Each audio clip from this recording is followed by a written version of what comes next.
Good morning to all. Alternate current के आज के इस लेक्चर में हम लोग प्योर कैपेसिटिव सर्किट की बात करेंगे। प्रीवियस लेक्चर में हम लोग प्योर इंडक्टिव सर्किट की बात की, आई और भी के बीच में रिलेशन देखा, उनके फेज कैसे आपस में रिलेटेड है वो देखा, फेज डिफरेंस कितना होता है, आप फेजर डायग्राम कैसे ड्रॉ करते हैं, इन सभी चीजों पर हम लोगों ने बात किया था प्योर इंडक्टिव सर्किट के लिए। उसके प्रीवियस लेक्चर में आपने प्योर रेसिस्टिव सर्किट की बात की थी, वहां आई और भी के फेज के बीच में relation, phasor diagram, wave diagram हम लोगों ने ड्रॉ किया था।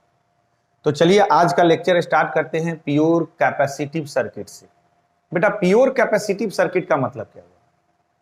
मतलब ऐसा सर्किट जिसमें सिर्फ और सिर्फ कैपेसिटर जुड़ा हुआ है, यहां रेसिस्टेंस नहीं है, यहां इंडक्टेंस नहीं है, यहां सिर्फ और सिर्फ कैपेसिटेंस। तो ऐसे सर्किट में करंट और वोल्टेज कैसे एक दूसरे से रिलेटेड है, इनके फेज कैसे आपस में रिलेटेड है, क्या इनका फेज डिफरेंस जीरो है या फेज डिफरेंस है, अगर है तो लीड कौन कर रहा है, अगर है तो लैग कौन कर रहा है, इन सभी टॉपिक पर आज के क्लास में हम लोग इस लेक्चर में डिटेल में इसको देखेंगे। तो चलिए स्टार्ट करते हैं। प्योर कैपेसिटिव सर्किट, इसी को सी सर्किट भी बोलते हैं, इसी को हम सी सर्किट भी बोलते हैं। तो आज हम लोग सी सर्किट को दोनों ही केसेस में देखेंगे। डीसी वाले सोर्स में, डीसी वाले सर्किट में भी कैपेसिटर को ऐड करके देखेंगे और एसी वाले सर्किट में भी कैपेसिटर को ऐड करके देखेंगे कि कैपेसिटर डीसी सर्किट में कैसा बिहेव कर रहा है, वहां करंट हमें कैसा मिल रहा है, और कैपेसिटर को जब हम एसी सर्किट में डाल रहे हैं तो यहां हमें करंट कैसे मिल रहा है। तो चलिए देखते हैं। सबसे पहले हम यहां पर डीसी सर्किट की बात करें।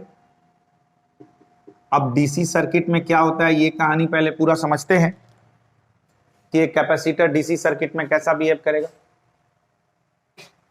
सबसे पहले ये हमारा एक कैपेसिटर है, ये हमारा एक कैपेसिटर है। अब हम इस कैपेसिटर को कोई डीसी सोर्स से कनेक्ट करें, जैसे कि कोई सेल से कनेक्ट कर दिए। अब जब आप इस कैपेसिटर को लाकर किसी डीसी सोर्स जैसे कि कोई सेल से कनेक्ट कर दिए, ये सेल का निगेटिव टर्मिनल और ये सेल का पॉजिटिव टर्मिनल, तो इनिशियली कैपेसिटर के जो दोनों प्लेट हैं, इन प्लेटों पे कोई चार्ज नहीं था, वो अनचार्ज थे, इनके बीच में कोई पोटेंशियल नहीं था, जीरो था।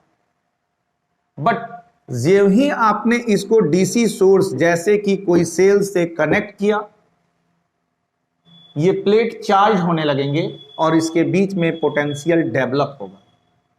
कैसे? तो जो सेल का निगेटिव टर्मिनल है, यहां से कुछ इलेक्ट्रॉन्स यहां तक पहुंचेगा और इस प्लेट को निगेटिवली चार्ज करेगा।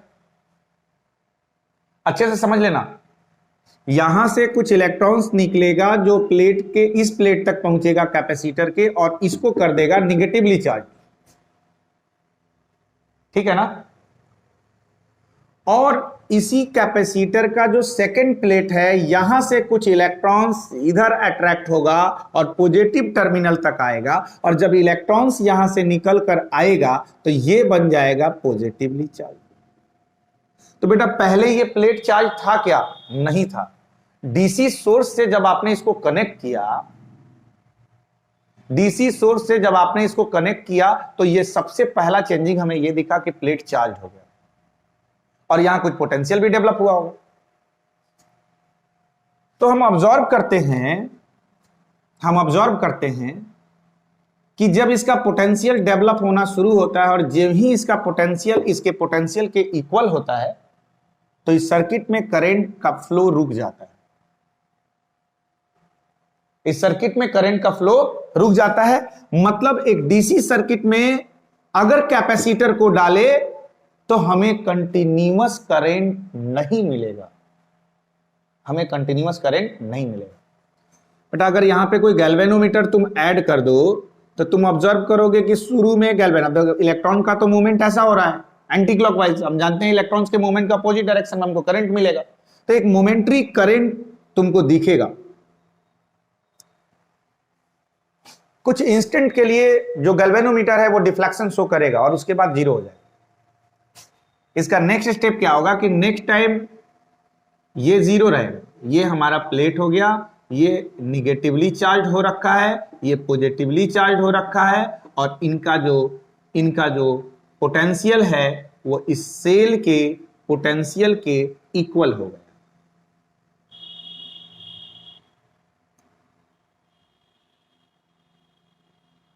ये प्लस हो गया, ये माइनस हो गया। तो जब तक ये पूरा का पूरा चार्ज नहीं था तो बिगिनिंग में हमें करंट दिखा, ड्यूरिंग द चार्जिंग हमें करंट दिखा, लेकिन जब ही हमने ऑब्जर्व किया कि अब हमारा जो कैपेसिटर का प्लेट है इस प्लेट पर भी सेम पोटेंशियल डेवलप हो गया है, तो इलेक्ट्रॉन्स का जो मूवमेंट था वो रुक जाएगा, और जब इलेक्ट्रॉन्स का मूवमेंट रुक जाएगा तो सर्किट में करंट मिलना बंद हो जाएगा। यानी यहां से कुछ कंक्लूजन हम ड्रॉ कर सकते हैं। पहला चीज ये कि जब हम डीसी सोर्स से कनेक्ट करते हैं तो हमारा कैपेसिटर चार्ज होता है और एक मोमेंट्री करंट हमको बिगिनिंग में दिखता है। बट जब कैपेसिटर का पोटेंशियल सेल के पोटेंशियल के बराबर हो जाता है तो इलेक्ट्रॉन्स का फ्लो रुक जाएगा और हमें करंट मिलना बंद हो जाएगा। तो क्या लिखें? ये लिखते हैं कि इनिशियली क्या होने वाला है? इनिशियली ये होने वाला है कि कैपेसिटर चार्ज होगा, पोटेंशियल डेवलप होगा और एक मोमेंट्री करंट हम ऑब्जर्व करेंगे, ठीक है ना, ऑब्टेन करेंगे, दिखाई देगा, एक मोमेंट्री करंट हमको दिखाई देगा थोड़े टाइम के। बट जब जो पोटेंशियल है कैपेसिटर का, ये कैपेसिटर का पोटेंशियल सेल के पोटेंशियल के बराबर हुआ, ऐसी परिस्थिति में I का मान 0 होगा। I का मान कितना हो जाएगा? 0 हो जाएगा। यही ना ऑब्जर्व किया आप? अरे शुरू में कैपेसिटर लगाया, कोई चार्ज नहीं था, हमने सोर्स से कनेक्ट किया किसी सेल से, तो बिगिनिंग में चार्ज होना शुरू हुआ और ड्यूरिंग दैट इसने मोमेंट्री डिफ्लेक्शन किया था और ये इंडिकेट करा था कि करंट इसमें आया सर्किट में। लेकिन अगले ही पल क्या हुआ कि ये कैपेसिटर जो है इसका पोटेंशियल सेल के पोटेंशियल के बराबर हो गया, इलेक्ट्रॉन्स का मूवमेंट बंद हो गया और करंट क्या हो गया? 0। यानी यहां से एक इंपॉर्टेंट चीज ये निकल के आता है कि in DC circuit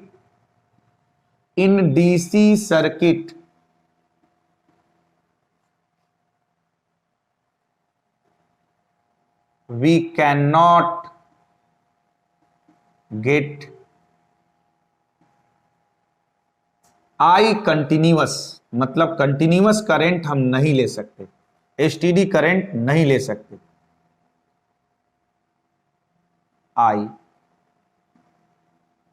in presence of capacitor. अगर डीसी सर्किट में कैपेसिटर है तो आप उसमें एक एसटीडी एक कंटिन्यूअस करंट ऑब्टेन नहीं कर सकते। ये इंपॉर्टेंट पॉइंट है। जबकि अगर हम डीसी के जगह पर एसी सर्किट लेकर देखें तो हम क्या पाते हैं, जरा ये देखिए, यही कैपेसिटर है, ये कैपेसिटर का प्लेट है, इनको लाकर हम किसी अब एसी सोर्स से कनेक्ट करते हैं, जैसे कि ये हमारा एसी सोर्स हो गया और इसकी वैल्यू हो गई V=V0 sin ओमेगा टी। पहले किससे कनेक्ट कर रखा था? डीसी से। अब किससे कनेक्ट किए? एसी से। डीसी में क्या ऑब्जर्व किया भाई? तब भी इनिशियली कोई चार्ज नहीं था प्लेट पर, ये अनचार्ज थे, पोटेंशियल 0 था, अभी भी वही केस है। लेकिन यहां पर जैसे ही ये चार्ज हुआ तो करंट का जो करंट का फ्लो है वो रुक गया, मतलब हम कंटिन्यूअस करंट ऑब्जर्व नहीं किए, ऑब्टेन नहीं किए। लेकिन यहां हमें ऐसा नहीं दिखता। अगर हम इसको एसी सोर्स से कनेक्ट करते हैं तो हमें सर्किट में एक कंटिन्यूअस करंट मिलेगा, एक एसटीडी करंट मिलेगा। अब क्यों मिलेगा? यहां हमने क्या ऑब्जर्व किया? वी कैन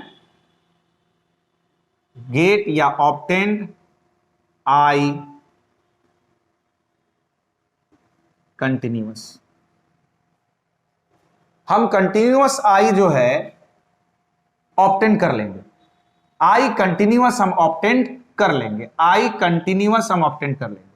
अब क्यों करेंगे? इसके पीछे रीजन क्या है? इसके पीछे रीजन ये है कि जो यहां सोर्स है वो अल्टरनेटिंग सोर्स है, और अल्टरनेटिंग सोर्स का जो वोल्टेज है वो अपने मैग्नीट्यूड और अपने डायरेक्शन को एक सर्टेन फ्रीक्वेंसी से चेंज करते रहता है। और जिस फ्रीक्वेंसी से सोर्स का पोटेंशियल चेंज होगा उतने ही फ्रीक्वेंसी से ये कैपेसिटर भी अपने पोटेंशियल को चेंज करेगा, और जिसके रिजल्ट में हमें सर्किट के अंदर एक कंटिन्यूअस करंट मिलेगा। फिर से समझो, यहां सोर्स हमारा डीसी था, यहां सोर्स हमारा एसी है। एसी और डीसी सोर्स में डिफरेंसेस ये है कि ये एक खास फ्रीक्वेंसी से अपने मैग्नीट्यूड को और डायरेक्शन को चेंज करता रहता है, लेकिन ये चेंज नहीं करता है, ये चेंज नहीं करता। लेकिन यहां का मैग्नीट्यूड भी चेंज कर रहा है, डायरेक्शन भी चेंज कर रहा है। तो जो यहां इंडक्शन हो रहा है, जो चार्जेस यहां इंड्यूस हो रहे हैं, जो डेवलप कर रहे हैं, वो भी सेम फ्रीक्वेंसी से अपने आप को क्या करते रहेंगे? चेंज करते रहेंगे, और जिसके कारण हमको एक सर्किट में कंटिन्यूअस करंट मिलेगा। तो क्या होगा? Potential of source changes its magnitude and direction with some frequency। अरे कुछ फ्रीक्वेंसी से ही अपने मैग्नीट्यूड और डायरेक्शन को चेंज करते रहता है। जो सोर्स का पोटेंशियल है वो अपने मैग्नीट्यूड और डायरेक्शन को चेंज करते रहता है। एज अ रिजल्ट ये होता है कि पोटेंशियल ऑफ जो कैपेसिटर है जो डेवलप किया है वो भी चेंज करेगा सेम फ्रीक्वेंसी से, उतनी ही फ्रीक्वेंसी से चेंज करेगा, और जिसके कारण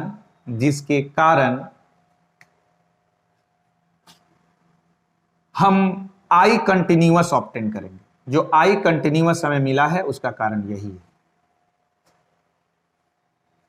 तो आई थिंक कि जो बेसिक दोनों में डिफरेंस है वो आपका क्लियर हो रहा होगा कि अगर एक कैपेसिटर है और वो कैपेसिटर जाके किसी डीसी सर्किट वाले सोर्स में जुड़ा है तो आप उसमें कंटिन्यूअस करंट ऑब्टेन नहीं कर पाएंगे, एक मोमेंटरी करंट ऑब्टेन होगा। आप गैल्वेनोमीटर लगा के देखेंगे। अब यहां अगर आप गैल्वेनोमीटर ऐड करेंगे तो आप पाएंगे कि यहां 0 मिलेगा।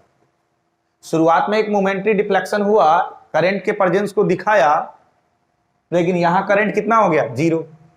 अल्टरनेट करंट के साथ, अल्टरनेट सोर्स के साथ ऐसा नहीं है।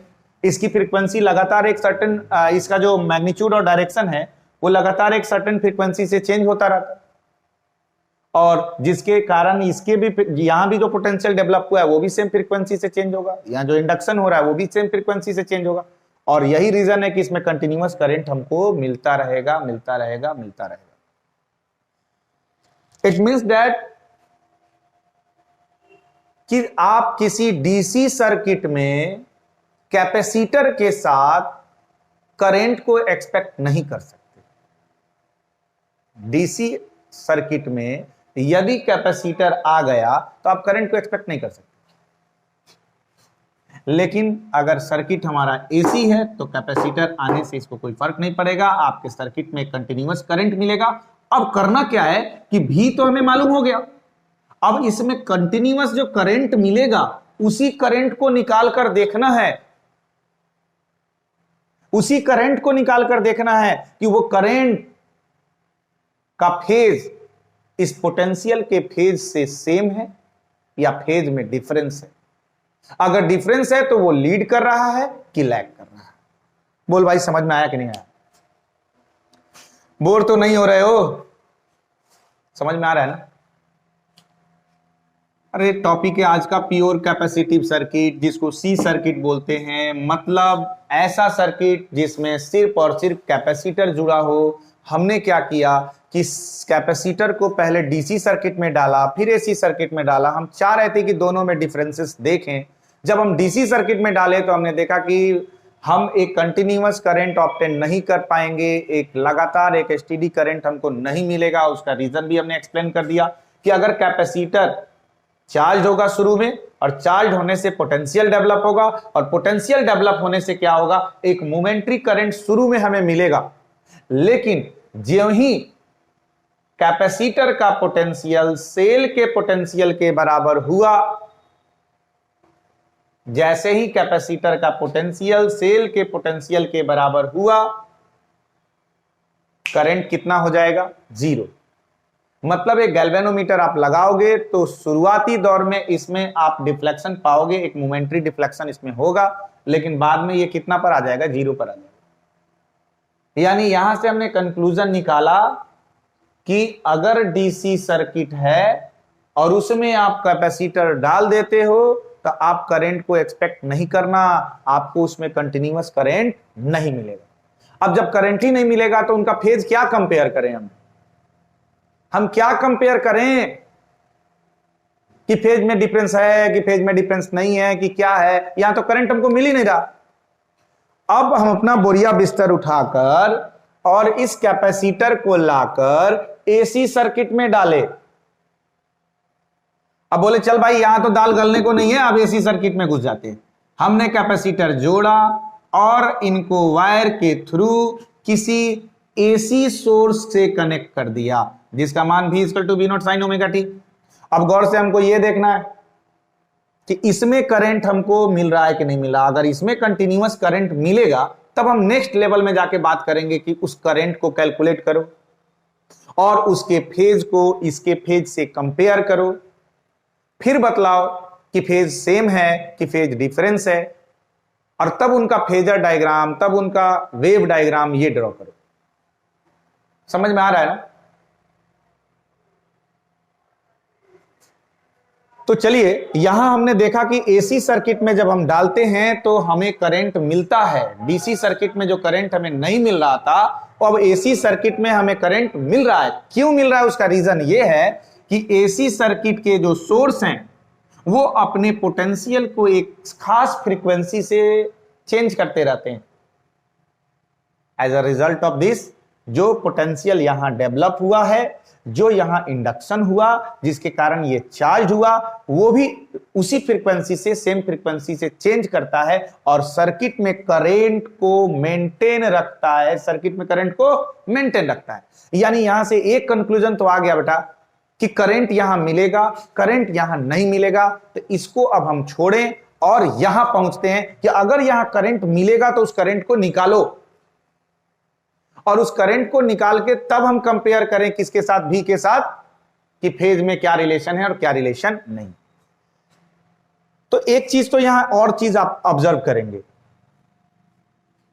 कि जो करंट यहां से जा रहा है, इसको चार्ज करने वाला करंट यहां से जब जा रहा है, उस दौरान तो इस पर कोई चार्ज नहीं है, कोई पोटेंशियल नहीं है।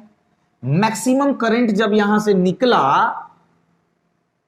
अरे मैक्सिमम करंट जब यहां से निकला और पहली बार इसको मिलेगा जिसके कारण ये चार्ज होगा, उस समय इसका पोटेंशियल कितना है? 0 है। यानी जब यहां से मैक्सिमम करंट ड्रॉन होकर गया उस समय इसका पोटेंशियल कितना है? 0। अब इस करंट के फ्लो के कारण ये होगा चार्ज, और चार्ज होने के कारण एक पोटेंशियल डेवलप होगा और इसकी पोटेंशियल बढ़ेगी और जो करंट फ्लो हो रहा है वो घटेगा। जब इसकी पोटेंशियल बढ़ते बढ़ते बढ़ते बढ़ते मैक्सिमम हो जाएगी तो हम ऑब्जर्व करेंगे कि करंट घटते घटते घटते घटते 0 हो गया। यह बात हम क्यों बता रहे हैं? ये बता रहे हैं ताकि तुम ये महसूस कर सको कि आई और भी सेम फेज में नहीं है। जब यहां से आई मैक्सिमम गया था उस टाइम में इसका भी 0। अरे भाई अभी कोई चार्ज वार्ज नहीं है इस पर, तो ये चार्ज ही नहीं हुआ, इसमें पोटेंशियल अभी कितना है? 0 है। उस समय ये करंट कितना भेजा? मैक्सिमम। और वो करंट जब इसको मिला तो ये बना चार्ज, और चार्ज हुआ तो पोटेंशियल डेवलप किया। पोटेंशियल डेवलप करेगा तो करंट के मान को घटाएगा, रिड्यूस करेगा। और करंट जब पोटेंशियल इसका बढ़ता जाएगा तो करंट घटता जाएगा। जब इसका पोटेंशियल मैक्सिमम हो जाता है तो करंट जो है वो 0 हो जाता है। यानी आप क्या देख रहे हैं कि करंट मैक्सिमम है तो वोल्टेज 0 है, पोटेंशियल 0 है, और करंट पोटेंशियल धीरे धीरे बढ़ रहा है और करंट घट रहा है। पोटेंशियल मैक्सिमम हुआ तो करंट 0 हुआ। तो अगर आपसे हम पूछें कि सी सर्किट में क्या आई और भी सेम फेज में है तो क्या जवाब दोगे? सेम फेज में है। सेम फेज में है। अगर सेम फेज में होता तो दोनों एक साथ मैक्सिमम एक साथ मिनिमम, लेकिन यहां पता चल रहा है कि अभी करंट जो जा रहा है वो मैक्सिमम और वोल्टेज कितना है? 0, यानी मिनिमम। यानी ये सेम फेज में नहीं है। ये बात तो यहीं से क्लियर हो गई। अब मैथमेटिकली इसको हम कैलकुलेट करके दिखाते हैं कि इनके बीच का फेज डिफरेंस कितना है।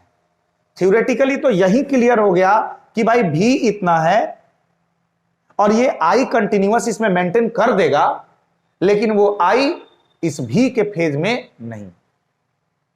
ये बात तो अभी क्लियर हो गई। तो पहले आप यहां तक नोट करिए, फिर आगे बढ़ते हैं। नोट करिए फटाफट, नोट करते रहें, नोट करते रहें। समझ में तो आ रहा है ना? ऐसा तो नहीं है कि बहुत फास्ट हो जा रहा है।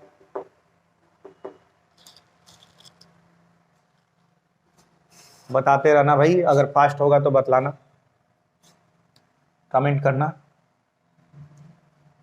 ब्रेक लगाएंगे, स्लो करेंगे, मिटा दें। चलिए, आपका हो गया स्क्रीनशॉट। बेटा लेक्चर को पढ़ो और बार बार, लगभग हर वीडियो में हम बोलते हैं, हर लेक्चर में इस बात को बोलते हैं कि नोट्स आप अपने ओन लैंग्वेज में तैयार करिए। जो कॉन्सेप्ट है उसको पूरा एक्सप्लेन हम यहाँ पे कर देते हैं। अब इसका नोट्स आपको अपने ओन लैंग्वेज में तैयार करना है, क्योंकि जब आप अपने लैंग्वेज में नोट्स तैयार करते हैं तो वो सबसे बेहतरीन नोट्स होता है। आप अपने लैंग्वेज में जब एग्जाम में आंसर करते हैं तो मार्क्स जो आप ऑब्टेन करेंगे उसके बूस्टअप होने का चांस ज्यादा रहता है। मिटा देना।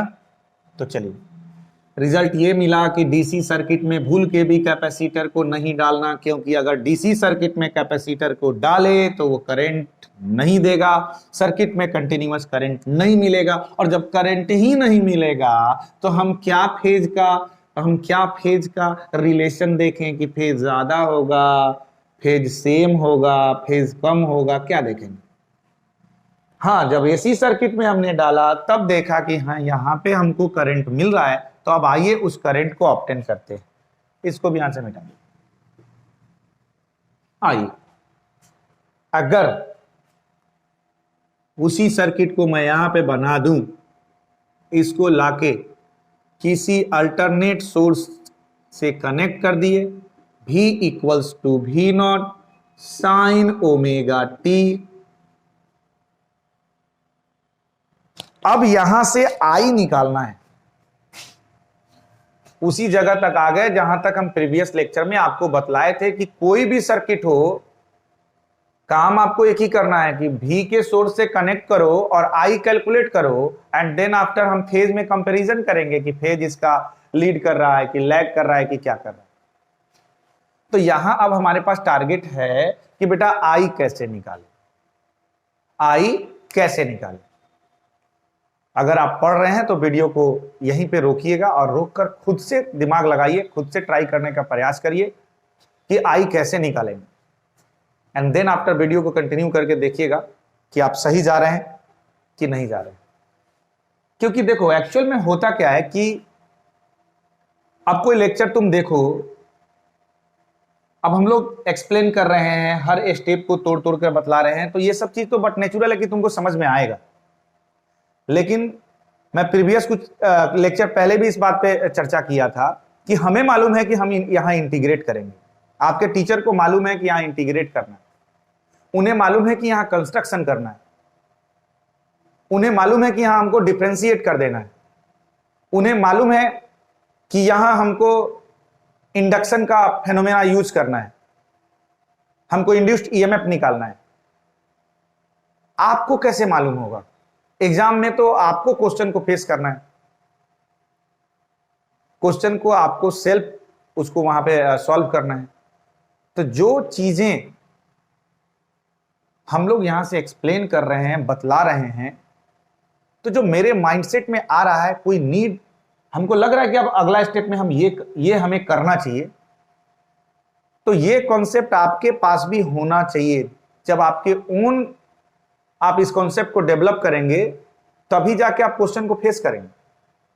अब अक्सर आप करते क्या है, आपने लेक्चर देखा, वीडियो देखा, सारे कॉन्सेप्ट आपको समझ में आ गए, आपने नोट्स तैयार कर लिया, रख दिया। जब आप क्वेश्चन करने बैठते हैं तो आपसे क्वेश्चन नहीं होता है।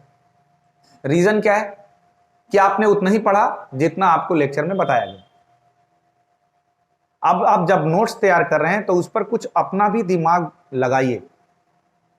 एक लेक्चर में आपको हमने बता दिया एसी सर्किट के कि आप किसी सोर्स से कनेक्ट करो, और दूसरा आपका टारगेट है कि आई कैलकुलेट करो। ये तो सातों सर्किट के लिए यही काम करना है, कोई नया काम नहीं करना। ऑल 7 सर्किट में हमको यही काम करना है। आप प्रीवियस 2 सर्किट देख चुके हैं, चाहे आर सर्किट हो या एल सर्किट हो। सबसे पहले हमने सोर्स से कनेक्ट किया और आई कैलकुलेट करा। यहां कुछ और भी कॉन्सेप्ट हम आपको दिए, क्योंकि कैपेसिटर अगर डीसी सर्किट में जाता है तो वहां करंट हमें नहीं मिलता, तो हम एक्स्ट्रा ऐड किया आपको बतलाने के लिए कि आप कैपेसिटर डीसी सर्किट में अगर आप कनेक्ट करते हो तो आप करंट को एक्सपेक्ट नहीं करना कि हमको करंट कुछ मिलने वाला, और क्यों नहीं मिलने वाला ये भी आपका क्लियर हो गया। हाँ, एसी सर्किट में आप एक्सपेक्ट कर सकते हैं आपको करंट मिलेगा, और जब हमको कंटिन्यूअस करंट मिलेगा तो फिर हम कंपैरिजन भी करके देखेंगे ना कि वोल्टेज का करंट से फेज में क्या डिफरेंस है। बट नेचुरल कंपेयर करके देखेंगे तो देखना भी पड़ेगा, लेकिन उसके लिए पहले आई निकालना होगा। थ्योरेटिकली तो हमने यहां बतला दिया कि दोनों सेम फेज में नहीं होगा, ये बात तो क्लियर हो गई कि दोनों सेम फेज में नहीं होगा, क्योंकि जब करंट यहां से चला था उस समय इनिशियली कैपेसिटर पे कोई चार्ज नहीं था, उसकी पोटेंशियल 0 थी। मतलब करंट जब यहां से मैक्सिमम मिला था तो वहां पोटेंशियल 0 था। इस करंट के फ्लो के कारण धीरे धीरे कैपेसिटर के प्लेट चार्ज हुए, पोटेंशियल डेवलप किया, करंट डिक्रीज हुआ। जब पोटेंशियल बढ़ने लगा तो करंट यहां जो फ्लो करा सर्किट में डिक्रीज किया, और मैक्सिमम पोटेंशियल जब उसने डेवलप किया तो करंट को क्या कर दिया, 0। तो यहां दोनों उल्टा चल रहा है। तो ये थ्योरेटिकली तो बात क्लियर हो गई कि आई और भी सेम फेज में नहीं। अब इसको मैथमेटिकली प्रूव करेंगे तभी तो जाके फेज सेम फेज में नहीं है। तो सेम फेज में नहीं है तो कैसा है, लीड कर रहा है कि लैग कर रहा है? अगर लीड कर रहा है तो 30 डिग्री से कर रहा है, 60 डिग्री से कर रहा है, 90 डिग्री से कर रहा है, किससे कर रहा है, पाई से कर रहा है, किससे कर रहा है, निकालना तो पड़ेगा ना। वही चीज हम बोल रहे हैं कि थोड़ा सा मेहनत करो। सेल्फ स्टडी बहुत इंपॉर्टेंट है बेटा। सेल्फ स्टडी अगर नहीं करते हो तो आप चाहे जितना भी बेस्ट लेक्चर आपको दे दिया जाए, ये लेक्चर बेस्ट हो सकता है, ये कॉन्सेप्ट आपको एकदम क्रिस्टल क्लियर हो सकता है, बट ड्यूरेबल नहीं रहेगा आपके पास। आपके पास ड्यूरेबल नहीं रहेगा। अगर इस कॉन्सेप्ट को आपको अपना बनाना है तो कोशिश करिए कि प्रीवियस 2 लेक्चरों में जो आपको कॉन्सेप्ट दिया गया है, जो हमने आपको बताया है, उसके आधार पे आई कैलकुलेट करने के लिए आप अपना दिमाग लगाइए। आप अपना दिमाग लगाकर देखिए कि आई तक हम कैसे पहुंचेंगे, क्योंकि अभी आपके पास चैलेंज के लिए कैपेसिटर है, इसके पहले चैलेंज के लिए इंडक्टर था। तो हमने सोचा था अच्छा इंडक्टर है तो करंट जाएगा तो उसमें इंडक्शन होगा, ईएमआई का प्रोसेस होगा। हम जानते हैं कि कोई अगर इंडक्टर है, कोई कॉइल है, और उससे जब करंट जाएगा फ्लक्स चेंज करेगा, एक ईएमएफ इंड्यूस होगा। तो मेरे दिमाग में आया था अच्छा इसके अंदर एक ईएमएफ इंड्यूस होता है, लेंज लॉ के हिसाब से डायरेक्शन उसका अपोजिट होगा। उस वाले कॉन्सेप्ट को कोरिलेट किए थे और वहां से हम आई तक पहुंचे थे, क्योंकि जो ईएमएफ इंड्यूस हुआ था -L di/dt वाला टर्म करके आगे बढ़े थे हम। तो L di/dt आप यूज किए थे क्योंकि आपको आई तक जाना था और आपके पास क्या था, इंडक्टर। उसके प्रीवियस लेक्चर में जब आप आर सर्किट देख रहे थे वहां पर तो L di/dt की चर्चा नहीं हुई थी, क्योंकि वहां पर हमारे पास क्या था, वहां हमारे पास था रेसिस्टेंस।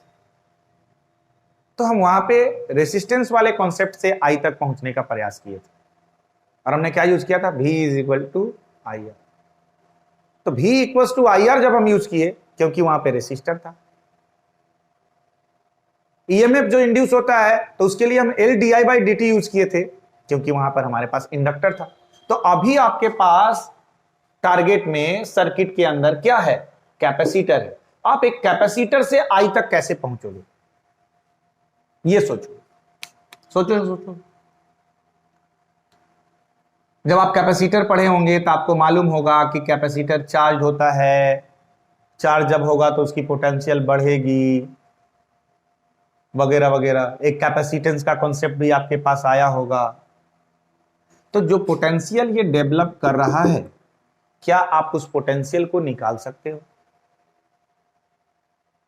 बोलो बोलो। क्या हम यहां पे यूज कर सकते हैं कि माना कि जब इस कैपेसिटर पे Q चार्ज डेवलप हुआ है उस समय पोटेंशियल कितना है, V है। क्या हम यूज कर सकते हैं कि सिंस C = Q/V, बोल भाई। एक कैपेसिटर से रिलेटेड ये फॉर्मूला पढ़े हो कि नहीं पढ़े हो, कैपेसिटेंस = Q/V, पढ़े हैं ना। यहां से अगर हम क्रॉस मल्टीप्लीकेशन करें तो क्या Q = C भी यूज कर सकते हैं। हो गया ना आइडिया, आ गया ना आइडिया। अगर हम यहां से Q का मान निकाल लेंगे तो क्या Q से I तक पहुंचा जा सकता है कि नहीं, बोलो बोलो बोलो।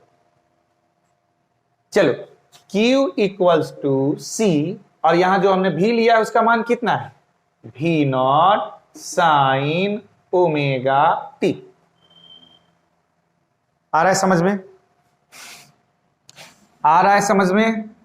हम कहां तक पहुंच गए हैं, Q तक, लेकिन हमें जाना कहां तक है, I तक। अब बताओ क्या हम Q से I तक पहुंच सकते हैं,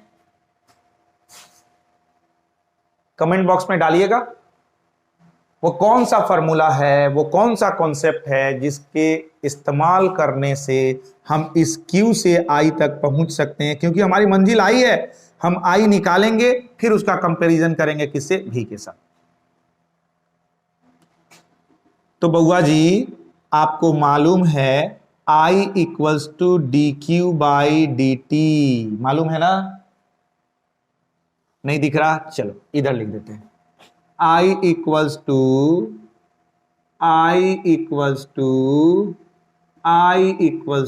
dQ/dt। क्या ये यूज कर सकते हैं फॉर्मूला,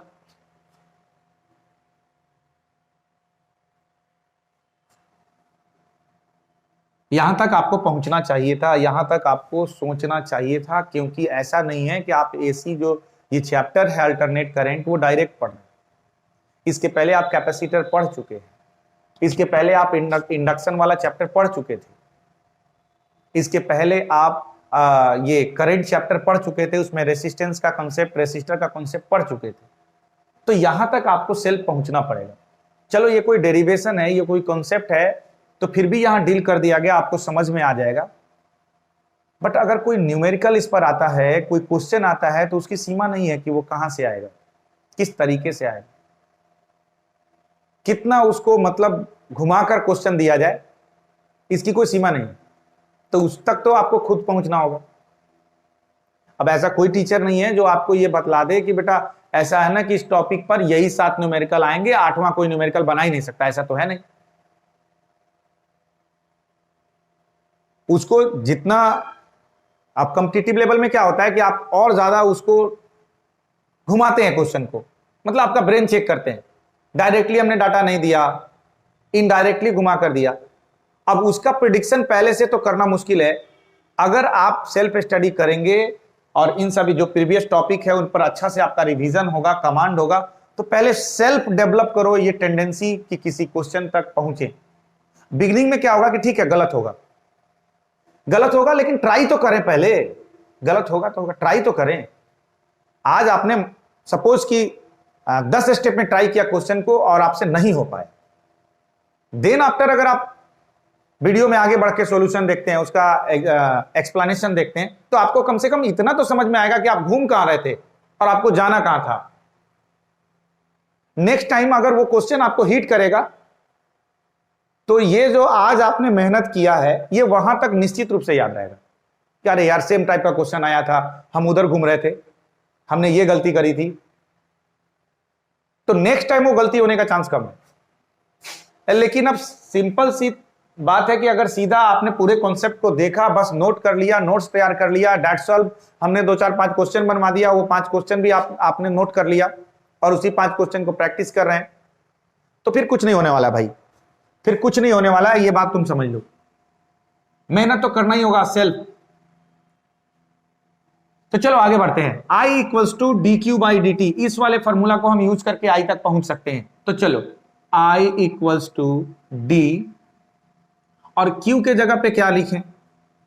क्या Q के जगह पे लिख सकते हैं CV0 sin ωt/dt, ऐसा लिख सकते हैं? अरे भाई Q के जगह पे Q की वैल्यू को रिप्लेस कर दिए।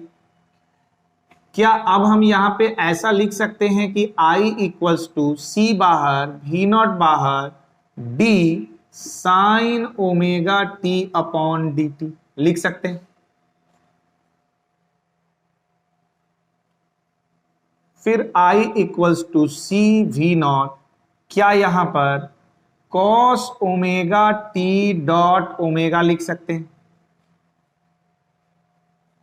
या फिर आप चाहो तो ओमेगा को पहले लिख लो, आप चाहो तो ओमेगा को पहले लिख लो, ω.cos ωt।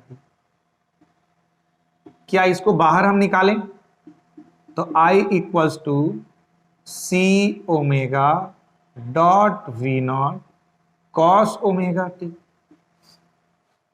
अब अभी तक प्रीवियस 2 सर्किटों को जब हमने सॉल्व किया तो यहां V0 समथिंग आता था जो रेसिस्टेंस की तरह बिहेव करता था, या रेसिस्टेंस था। आर सर्किट में तो यहां पे एग्जैक्टली आर ही आया था, V0/R। तो चूंकि V/R क्या होता है I, और ये V0/R था तो हमने इसको I0 रखा था मान।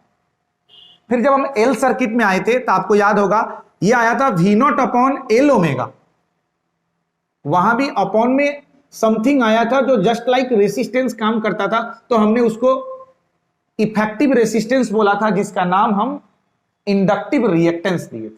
लेकिन यहां अपॉन में कुछ आया नहीं है आर के जगह, यहां अपॉन में आर के जगह कुछ आया नहीं है, कुछ मिसिंग है, कुछ खाली खाली लग रहा है यहां जगह।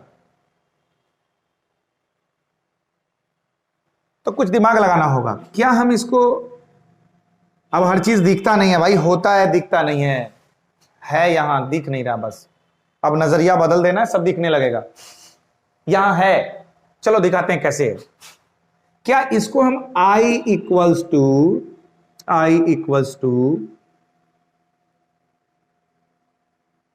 V0/1/C ω लिख सकते हैं?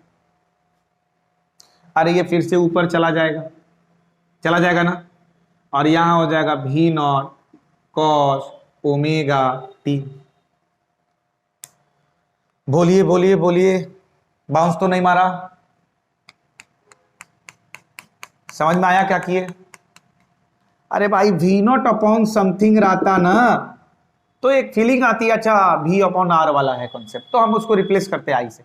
यहां समथिंग है ही नहीं, पिछले 2 सर्किट में हमें दिखा था, एक में R था, एक में Lω था, यहां तो कुछ दिख ही नहीं रहा।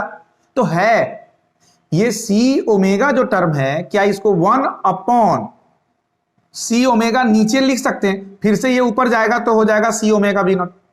अब क्या हुआ ऐसा करने से, बेटा ये वाला जो कॉन्सेप्ट है यह कुछ इफेक्टिव रेसिस्टेंस का काम कर रहा है क्या? ये कुछ इफेक्टिव रेसिस्टेंस की तरह बिहेव कर रहा है क्या? और इस इफेक्टिव रेसिस्टेंस को बउआ जी हम बोलते हैं कैपेसिटिव रिएक्टेंस, जिसकी चर्चा पिछले लेक्चर में हमने की थी, और इसको रिप्रेजेंट करते हैं जीटा या एक्स सी बोलो इसको। बोल भाई, यहां तक में कोई दिक्कत तो नहीं है? तो अब इसका नेक्स्ट स्टेप अगर हम लोग करें तो क्या कर सकते हैं? I equals to V naught upon X C and, अच्छा एक मिनट, सॉरी यहां वी नॉट नहीं होगा ना, V naught upon 1 upon C omega आ गया तो सीधा आप कॉस ओमेगा रहेगा, cos omega T, cos omega T. ठीक है, ठीक है बेटा। V अपॉन ये जस्ट लाइक R है, ये रेसिस्टेंस की तरह ही तो है, ये रेसिस्टेंस की तरह ही तो है। यहां हमने क्या रिप्लेस किया है, यहां हमने क्या रिप्लेस किया है, यहां लिख दो, हाँ ठीक है। यहां हमने रिप्लेस क्या किया है, जरा ये देखो, 1 upon C omega equals to G X, ऐसे सी लिखे, यही तो रिप्लेसमेंट हमने किया। अब यहाँ एक्स सी जो है वो बिल्कुल आर की तरफ बिहेव करेगा, इफेक्टिव रेसिस्टेंस की तरफ बिहेव करेगा। और जैसे यहाँ अगर ये जो कैपेसिटर है, अगर इसका ऐसा यूनिट हम रखें तो इसका भी, हमारा एक्स सी का भी जो यूनिट होगा वो क्या होगा, ओम होगा, जो रेसिस्टेंस का यूनिट होता है, बिल्कुल वही यूनिट इसका भी आएगा। तो अब हम यहाँ अगर देखते हैं तो ये वी नॉट अपॉन एक्स सी मतलब वी नॉट अपॉन आर जैसा कुछ है, तो यह हमको क्या दे देगा, आई नॉट का मान दे देगा। तो I equals to I naught cos omega T आ गया। आ गया हमारा आई का मान भाई, आ गया हमारे आई का मान, जो कि किसी काम का नहीं है। जल्दी से कोई कमेंट करके हमको बतलाए, वीडियो को पॉज करो और कमेंट करके बतलाओ कि अभी जो आई आया है वो किसी काम का नहीं है। ऐसा हमने क्यों बोला, ऐसा हमने क्यों बोला, बताओ फटाफट बतलाओ क्यों बोला। सिर्फ वीडियो देखते हो, नोट्स बनाते हो, कॉपी तैयार करते हो, जवाब दो फटाफट। आई का मान जब हमारे पास आ गया तो मैंने ऐसा क्यों बोला कि भाई किसी काम का नहीं है। इतना पापड़ हम लोगों ने इसीलिए बेला था कि आई निकलेगा, फिर उसका हम कंपेयर करेंगे भी के साथ, और उसके बाद हम कुछ आगे का फेजर डायग्राम वगैरह, वेव डायग्राम की तरफ बढ़े। अब जब आई आ गया तो बोले किसी काम का नहीं। बताओ बताओ बताओ फटाफट बताओ भाई। इसलिए कि जब हम इसका कंपैरिजन करने भी के साथ जाएंगे तो भी हमारा साइन का फंक्शन है, ये हमारा कॉस का फंक्शन है, तो एक समस्या और है कि अब हमको इसको साइन के फंक्शन में तोड़ना पड़ेगा। बोल हाँ या ना, तोड़ना पड़ेगा कि नहीं, बोलो। तो कैसे हम इसको साइन के रूप में लिखें,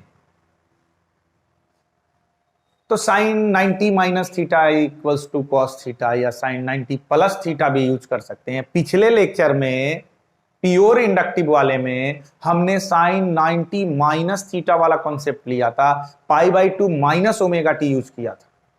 वैसा इसलिए किए थे क्योंकि उस एक्सप्रेशन में तुम देखोगे कि ब्रैकेट के बाहर एक माइनस साइन दिख रहा था, एक माइनस साइन था, ऐसा वाला कुछ कॉन्सेप्ट वहां आया था बेटा जी। और इसलिए हमने क्या किया था कि इसकी जगह पर हमने यूज किया था साइन 90 माइनस ओमेगा टी। हम करीब करीब प्रयास ये करते हैं कि जो हमारा ये फेज वाला जो पार्ट है ये पॉजिटिव में रहे, तो हमने वहां जानबूझकर निगेटिव में लिया था। अब ये माइनस है, माइनस कॉमन निकालेंगे, ये माइनस वाला प्लस में आ जाएगा, प्लस वाला माइनस में आ जाएगा। जो अभी दिख रहा है वो ठीक कुछ उल्टा सुल्टा होने वाला था। बाद में ये क्या हो गया था, साइन ओमेगा टी माइनस 90 या माइनस इसके जगह पे π/2 ऐसा कुछ यूज किए।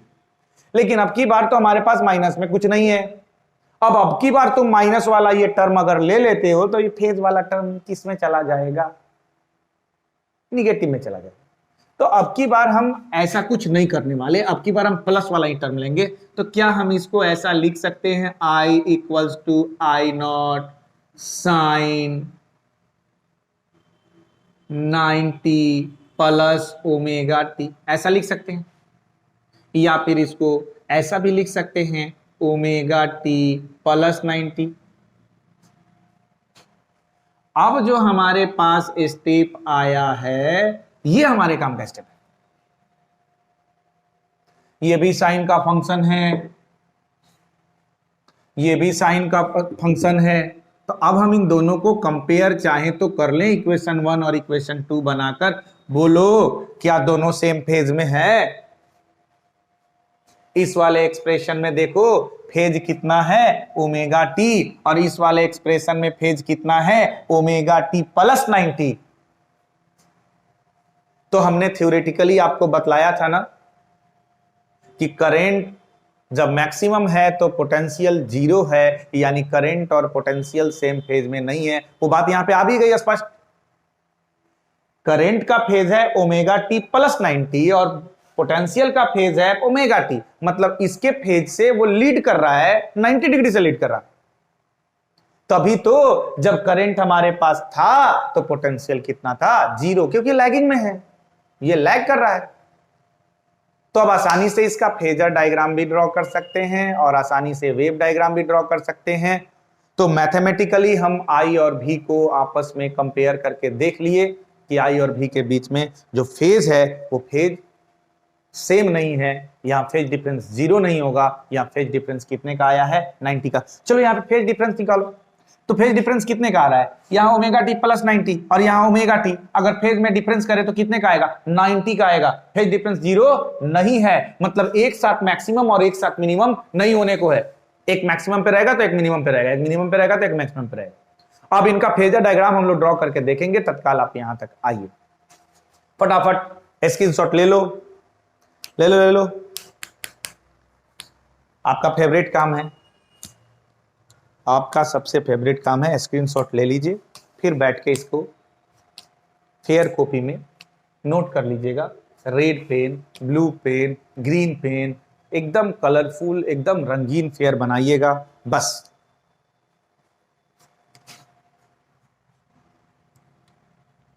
दोबारा खुद से बनाना नहीं भाई। अगर चाहते हो कि ये सारे कॉन्सेप्ट ड्यूरेबल रहें तो अभी समझ लिए। अब ऐसा करना ना बेटा कि घर पे खुद से एक बार, जैसे आपने हेडिंग लगा लिया capacitive reactance, sorry capacitive circuit, तो ये सारा फेनोमेना, ये सारे प्रोसेस, ये सारा स्टेप आप खुद से बनाओ, फिर देखो कि आपके पास कितना है। जहां फंसना वहां जो नोट्स तैयार करे उससे देखना कि कहां तुम्हारा मतलब फ्रिक्शन पैदा हो रहा है, कहां तुमको दिक्कत हो रही है। तब आपका सही पढ़ाई होगा, तब आपको लगेगा कि हाँ आपने इसमें से कितना गेन करा। तो चलिए हो गया तो मिटाते हैं और बढ़ते हैं फेजर डायग्राम की ओर। फेजर डायग्राम की ओर याद रखना v equals to V nought sine omega T, और उधर आ गया i equals to I not sine omega T plus plus plus plus plus कितना 90, प्लस कितना 90। तो हमारे पास है बउआ ji v equals to V nought sine omega T. जब हमने इतना पोटेंशियल वाले सोर्स से कनेक्ट किया था तो हमारे पास आया था i equals to I not sine omega T plus 90। अब हम क्या करेगा, यहां क्या करेगा, फेजर डायग्राम ड्रॉ करेगा। क्या करेगा, फेजर डायग्राम ड्रॉ करेगा, फेजर डायग्राम ड्रॉ करेगा। तो चल भाई फेजर डायग्राम की ओर बढ़ते हैं। ये हमारे पास इनको रिप्रेजेंट करने के लिए तरीका दिख रहा है ना, हाँ दिख रहा, थोड़ा छोटा कर देते हैं, थोड़ा छोटा है, छोटा कर देते हैं, छोटा कर भाई। अब जरा सोचो, अगर तुम भी को पहले दिखा दिए, अगर तुम भी को ओमेगा टी फेज के साथ दिखा दिए तो फिर उसे 90 डिग्री आगे लीड करा के आपको किसको दिखाना होगा, आई को। और अगर आप आई को पहले दिखा दिए तो आपको भी को उसके लैग करके दिखाना होगा। मतलब इस एक्सप्रेशन को आप ऐसे भी लिख सकते हैं कि I equals to I not sine omega T, तो ये प्लस 90 इसमें जाके माइनस 90 हो जाएगा, तो भी का एक्सप्रेशन आ जाएगा भी equals to B nought sine omega T minus 90। अब देख भाई, पहले अगर आई को दिखाना तो भी को लैग करा के दिखाना 90 डिग्री से, और अगर पहले तुम भी को दिखा दोगे तो फिर आई को 90 डिग्री से लीड कराना। हर हालत में करंट जो होगा वो लीड में रहेगा, इतना याद रखना।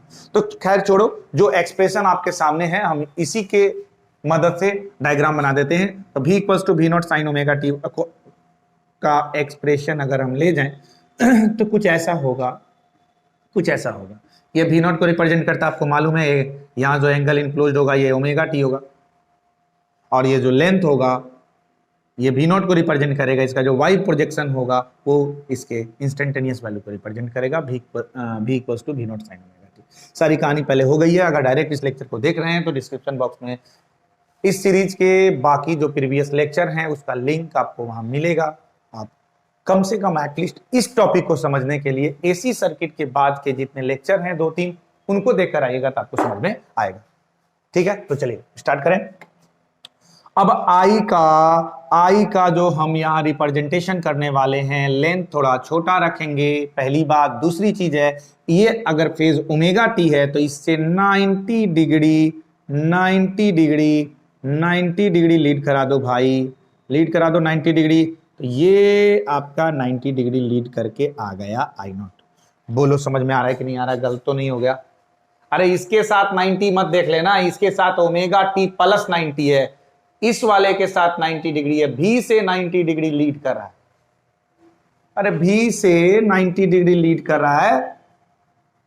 मेरे जो होशियार चंद लोग हैं वो बोलेंगे कि ये कौन सा 90 है। बेटा इससे नहीं देखना है 90 डिग्री, 90 डिग्री भी से देखना है। देखो ना भी का फेज कितना है, ओमेगा टी, ये ओमेगा टी से 90 ज्यादा है, मतलब भी के फेज से 90 ज्यादा है, तो भी का फेज ओमेगा टी यहां है। अब यहां से 90 आगे बढ़ना।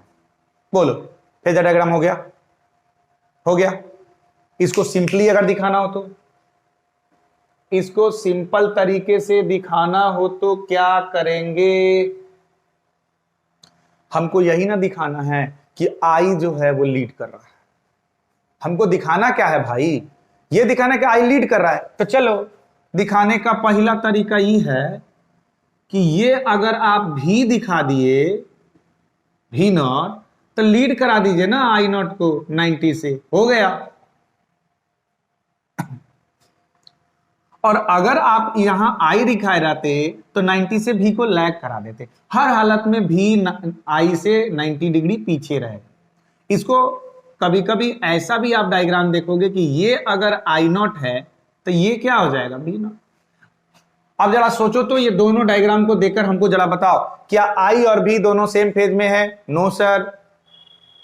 लीड कौन कर रहा है? तो इसमें लीड कर रहा है आई, कितने से? 90 से। किससे लीड कर रहा है? भी से।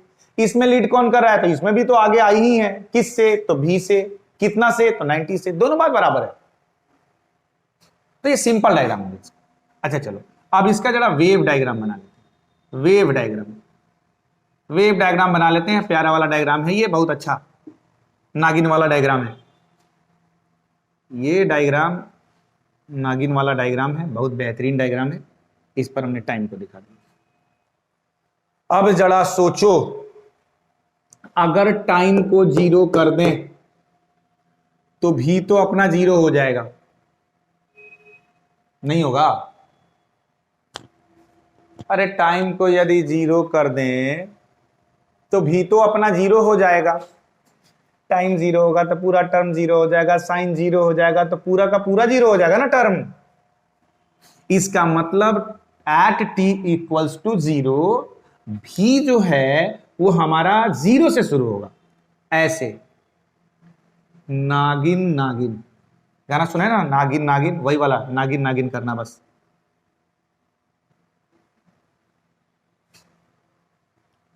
टाइम 0 पर भी 0 है, 0 से ग्राफ को उठाया, ऐसे ऐसे ले गए। कहां ले गए आगे तक गया टाइम के साथ। अब आइए इसमें जब t जीरो डालेंगे तो बेटा जी ये जीरो हो जाएगा, लेकिन अभी ये टर्म तो है ना, ये टर्म है तो साइन 90 का केस आएगा। साइन 90 का मतलब हो गया 1 और 1 हो गया, इसका मतलब i का मान आ जाएगा आई नॉट। अरे यार आई नॉट क्या है? आई नॉट तो पीक वैल्यू है, मैक्सिमम वैल्यू है, यानी जिस टाइम पर भी जीरो हो रहा है उस टाइम पर आई अपने मैक्सिमम में है और वो भी पॉजिटिव में है। तो यहां से उठाएंगे, यहां से कहीं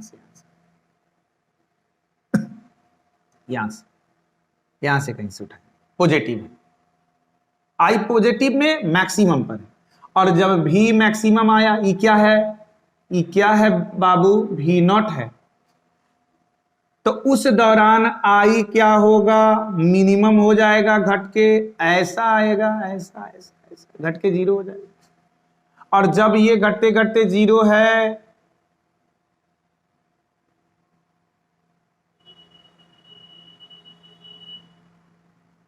तब ये बढ़ते बढ़ते क्या हो जाएगा? मैक्सिमम। जब इसका मैक्सिमम है उस समय ये क्या हो जाएगा? मिनिमम। इसको डॉट से बनाते हैं, इसको डॉट से बनाते हैं बेटा। डॉट से बनाएंगे तो दोनों में डिफरेंसेस पता चलेगा कि भाई v का ग्राफ कौन है और i का ग्राफ कौन है, ठीक है ना। तो इसको हम डॉट से ऐसे बनाते हैं, ऐसे। जब ये मैक्सिमम है तो ये जीरो हो गया, जब ये जीरो है तो ये वाला मैक्सिमम हो गया, फिर ये मैक्सिमम है तो ये जीरो हो गया, फिर ये जीरो होगा तो ये अपने मैक्सिमम वैल्यू तक जाएगा, ऐसे। ये वाला ग्राफ हमारा चलने लगा, ठीक है ना। ये वाला ग्राफ हमारा चलने लगा। अब इसके मैक्सिमम वैल्यू पर फिर ये क्या हो गया? इसके मैक्सिमम वैल्यू पर फिर ये क्या हो गया? जीरो आ गया। फिर इसके जीरो वाली वैल्यू पर फिर ये आगे जाके क्या हो जाएगा? मैक्सिमम। ऐसा कुछ ग्राफ जाएगा। तो ये वेव डायग्राम हो गया। ये क्या हो गया? Wave diagram. किस चीज का? तो ये वेव डायग्राम है आपको प्योर कैपेसिटिव सर्किट का। जो वेव डायग्राम आपको ये बतला रहा है कि ये वैल्यू जो है वो आई नॉट की वैल्यू है। किसकी वैल्यू है? आई नॉट की। ये आई नॉट की वैल्यू है। ये डायग्राम आई के लिए है और ये डायग्राम भी के लिए है। दिखा रहा है कि जब भी जीरो था उस समय आई मैक्सिमम वैल्यू पर था। इसका मतलब है कि दोनों के बीच में फेज डिफरेंस है और 90 डिग्री से आई हमारा लीड कर रहा है। ये इसका सिंपल डायग्राम है और ये इसका फेजर डायग्राम। बोलिए यहां तक समझ में आ रहा है? यहां तक समझ में आ रहा है? तो नोट कर लीजिए, नोट करिए फटाफट, स्क्रीनशॉट लीजिए, मिटा दे। चलिए, तो हमने देखा ना, ये वेव डायग्राम तो एस्पेक्ट क्लियर कर रहा है ना। देखो भी जब मैक्सिमम है तो आई अपना क्या है? जीरो है। और जब भी घट के जीरो आया तो उस समय आई हमारा क्या है? मैक्सिमम है। फिर भी बढ़ के जब मैक्सिमम हुआ तो आई घट के कितना हो गया? जीरो। आई घट के कितना हो गया? जीरो। आई घट के कितना हो गया? Zero zero zero zero zero. ये देखो ये भी नॉट है, तो जब भी नॉट है तो आई कितना हो गया? जीरो। फिर ये भी जीरो है तो यहां पर हमको आई का क्या मिलने वाला है? आई का हमको मैक्सिमम वैल्यू मिलने वाला है। अब फिर यहां पर भी मैक्सिमम है तो हमको आई क्या मिलने वाला है? जीरो मिलने वाला है। इसके मैक्सिमम पर वो जीरो और उसके मैक्सिमम पे ये जीरो। ऐसा कुछ ग्राफ बनेगा, मिटा दें। तो फेजर डायग्राम हो गया, वेव डायग्राम हो गया, प्योर कैपेसिटिव सर्किट का आई और भी के बीच में रिलेशन भी देख लिए। अगर डीसी सर्किट है तो उसमें कैपेसिटर में हमको करंट का बेनिफिट नहीं मिलेगा, करंट हमको नहीं मिलेगा। एसी सर्किट में करंट मिलेगा। सारी कहानी कंप्लीट हो गई, पूरा रामायण खत्म हो गया। बातें समझ में कुछ नहीं आई है ना? चलो, कुछ इंपॉर्टेंट नोट्स है जो कि यहां पे कराना जरूरी है। अब हम लोग एक साथ जरा फ्रीक्वेंसी का, भाई एसी सोर्स है तो एक सर्टेन फ्रीक्वेंसी से अपना मैग्नीट्यूड और डायरेक्शन को चेंज करता है। तो जरा फ्रीक्वेंसी का रिलेशन देखते हैं फ्रीक्वेंसी वाइज इंडक्टिव सर्किट का भी। इंडक्टिव सर्किट और कैपेसिटिव सर्किट, दोनों सर्किट के लिए देखते हैं। ध्यान दीजिएगा, बहुत प्यारा सा कॉन्सेप्ट है, बहुत प्यारा कॉन्सेप्ट, मजा आ जाएगा, बस एकदम इंपॉर्टेंट वाला है ये। इंपॉर्टेंट वाला बात है, इंपॉर्टेंट वाला बात है, अच्छा वाला फील देगा। देखिए,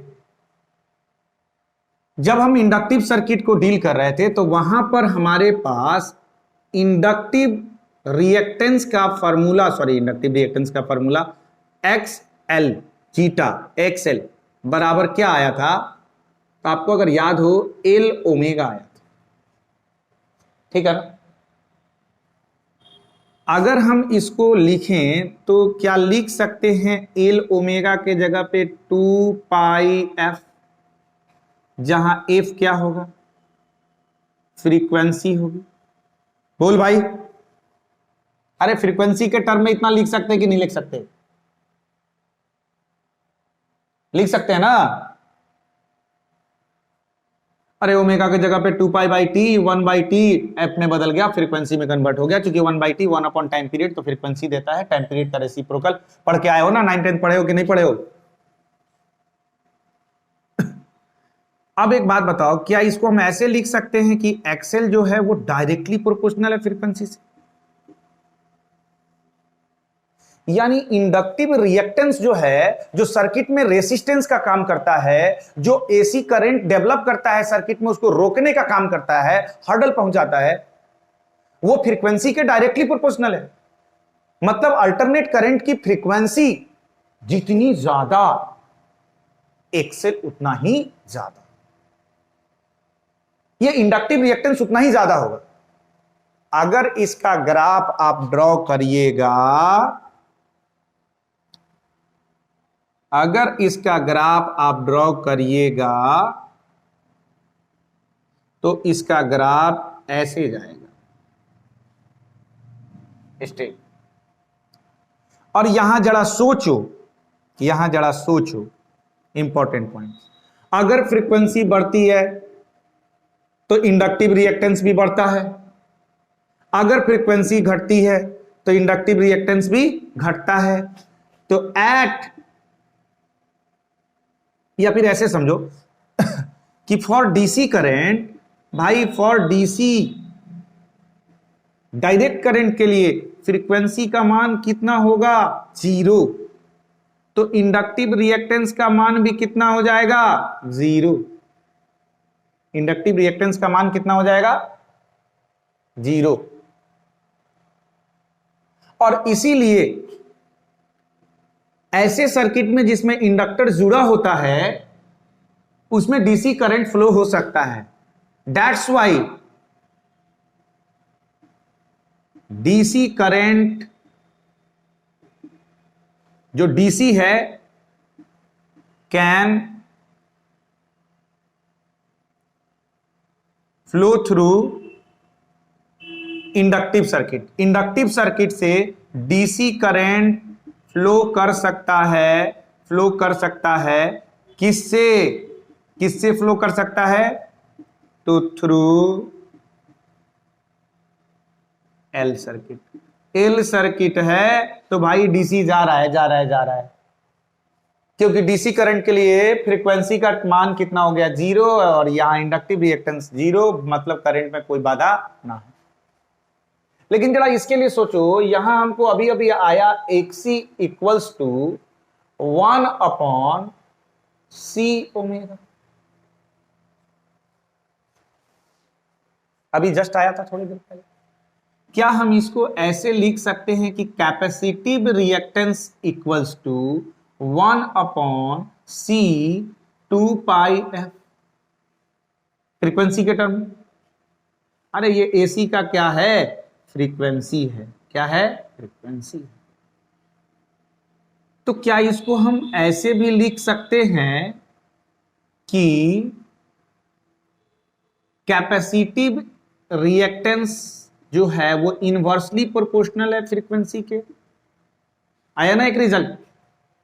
मतलब फ्रीक्वेंसी अगर घटती है तो कैपेसिटिव रिएक्टेंस बढ़ता है, ये अगर घटेगा तो ये बढ़ेगा, और अगर फ्रीक्वेंसी घटेगा तो ये बढ़ रहा है, और अगर फ्रीक्वेंसी बढ़ना शुरू कर दे तो कैपेसिटिव रिएक्टेंस घटना शुरू करेगा। भाई इनवर्सली प्रोपोर्शनल है, उल्टा है। अब जरा सोचो यहां के केस में, इसका ग्राफ जरा बनाओ पहले, यहां ग्राफ तो बनाई है, इसका ग्राफ बना के देखते हैं। फ्रीक्वेंसी हो गया, कैपेसिटिव रिएक्टेंस हो गया। भाई इसका ग्राफ तो रेसिप्रोकल है ना, ऐसा कुछ आएगा, इनवर्सली प्रोपोर्शनल है, ऐसा कुछ आएगा। मतलब जब फ्रीक्वेंसी कम थी तो इन कैपेसिटिव रिएक्टेंस ज्यादा था, जैसे जैसे फ्रीक्वेंसी बढ़ने लगी कैपेसिटिव रिएक्टेंस घटने लगा। मतलब यही रिप्रेजेंट कर रहा है ना ग्राफ, और क्या रिप्रेजेंट कर रहा है? यही रिप्रेजेंट कर रहा है, इनवर्सली प्रोपोर्शनल को रिप्रेजेंट कर रहा है। अब जरा सोचो, थोड़े देर जरा सोचते हैं ये बात कि डीसी करंट के लिए इसमें क्या होगा। फॉर डीसी करंट इसमें क्या होगा भाई? फॉर डीसी करंट इसमें क्या होगा? फॉर डीसी अगर एफ का मान 0 हो जाता है, यहां एफ का मान जब 0 हुआ था, देन हमारा जो इंडक्टिव रिएक्टेंस है वो भी 0 हो गया था। लेकिन यहां अगर एफ का मान 0 होगा, अगर इसका मान 0 होगा, तो इसका मान तो भाई इनफाइनाइट हो जाएगा ना, नहीं हो जाएगा? अरे ये अनडिफाइंड हो जाएगा, इनफाइनाइट हो जाएगा। ये मतलब कैपेसिटिव जो रिएक्टेंस है ये इनफाइनाइट हो जाएगा, और जिसके कारण डीसी जो करंट है, डीसी कैन नॉट फ्लो। अरे यहां पर कैन फ्लो लिखो, सीधा फ्लो कर सकता है, लेकिन यहां पर फ्लो नहीं कर सकता। अब बात समझ में आई? इंडक्टिव सर्किट और कैपेसिटिव सर्किट में, इंडक्टिव रिएक्टेंस और कैपेसिटिव रिएक्टेंस में डिफरेंस समझ में आया। इंडक्टिव रिएक्टेंस जो है वो फ्रीक्वेंसी के डायरेक्टली प्रोपोर्शनल है, इसका ग्राफ ये स्ट्रेट जाता है। जो कैपेसिटिव रिएक्टेंस है वो फ्रीक्वेंसी के इनवर्सली प्रोपोर्शनल है, इसका ग्राफ इस तरीके से जाएगा। और दूसरी चीज, यहां जब डीसी करंट की बात करेंगे तो डीसी में फ्रीक्वेंसी 0 होगा, फ्रीक्वेंसी 0 होगा तो यहां पता चलेगा कैपेसिटिव रिएक्टेंस का मान बढ़ के अनडिफाइंड इनफाइनाइटली हो गया, और जिसके कारण ये करंट को उसके थ्रू फ्लो करने नहीं देगा। ठीक है ना? चलो स्क्रीनशॉट ले लो। चलिए हो गया यहां तक, यानी फाइनल कंक्लूजन हमारा ये निकला कि इंडक्टिव सर्किट में डायरेक्ट करंट जा भी सकता है, लेकिन कैपेसिटिव सर्किट में हम डायरेक्ट करंट को फ्लो नहीं करा पाएंगे। रीजन आपके सामने है, ग्राफिकल भी डिफरेंस दोनों में क्लियर हो गया। तो बेटा एसी सर्किट हमारे पास 7 टाइप्स के थे, जिसमें से हम लोग ये 3 जो मेन सर्किट था, आर सर्किट, एल सर्किट और सी सर्किट, इन तीनों सर्किटों को हम लोग देख लिया। अब नेक्स्ट लेक्चर में जो अगला लेक्चर आने वाला है, उस लेक्चर में हम लोग एक साथ ये चारों जो बचे हुए सर्किट हैं, L R circuit, C R circuit, LC circuit और एलसीआर सर्किट, इन सब का फेजर डायग्राम, वेव डायग्राम सब ड्रॉ कर सकते हैं, और बड़े मजे में ड्रॉ कर सकते हैं। बस ये 3 सर्किट पर आपको कमांड होना चाहिए। और आपने देखा कि आर सर्किट में दोनों का फेज सेम होता है, एल सर्किट में दोनों का फेज सेम नहीं होता, वहां लैगिंग का केस होता है। और यहां आपने देखा कि यहां जो है वहां भी फेज डिफरेंस 90 था, यहां भी फेज डिफरेंस 90 है, लेकिन यहां पे कौन लीड कर रहा है? यहां करंट लीड कर रहा है। यहां कौन लीड कर रहा है? करंट लीड कर रहा है। और कितने से लीड कर रहा है? 90 डिग्री से। यहां करंट 90 डिग्री से लीड कर रहा है। तो आपको सिर्फ ये 3 सर्किट के लिए अपने आप को प्रिपेयर करके रखना है। नेक्स्ट लेक्चर में बहुत मजा आने वाला है। बचे हुए चारों सर्किट को हम लोग वन शॉट में उसका वेव डायग्राम, उसका फेजर डायग्राम बनाएंगे, और वो भी अच्छे तरीके से समझ के। लेकिन उसके लिए कंडीशन एक ही है, इन तीनों सर्किटों का कंडीशन आपको मालूम होना चाहिए। आर सर्किट में आई और भी के बीच में फेज क्या है, कौन लीड कर रहा है, कौन लैग कर रहा है, एल सर्किट के लिए कौन लीड कर रहा है, और सी सर्किट के लिए कौन लीड कर रहा है। तो आज के लिए इतना ही रहेगा, यहां तक रिवीजन करके रखिए। नेक्स्ट लेक्चर में हम लोग बात करेंगे बचे हुए चारों सर्किटों पर। बहुत बहुत धन्यवाद, थैंक यू।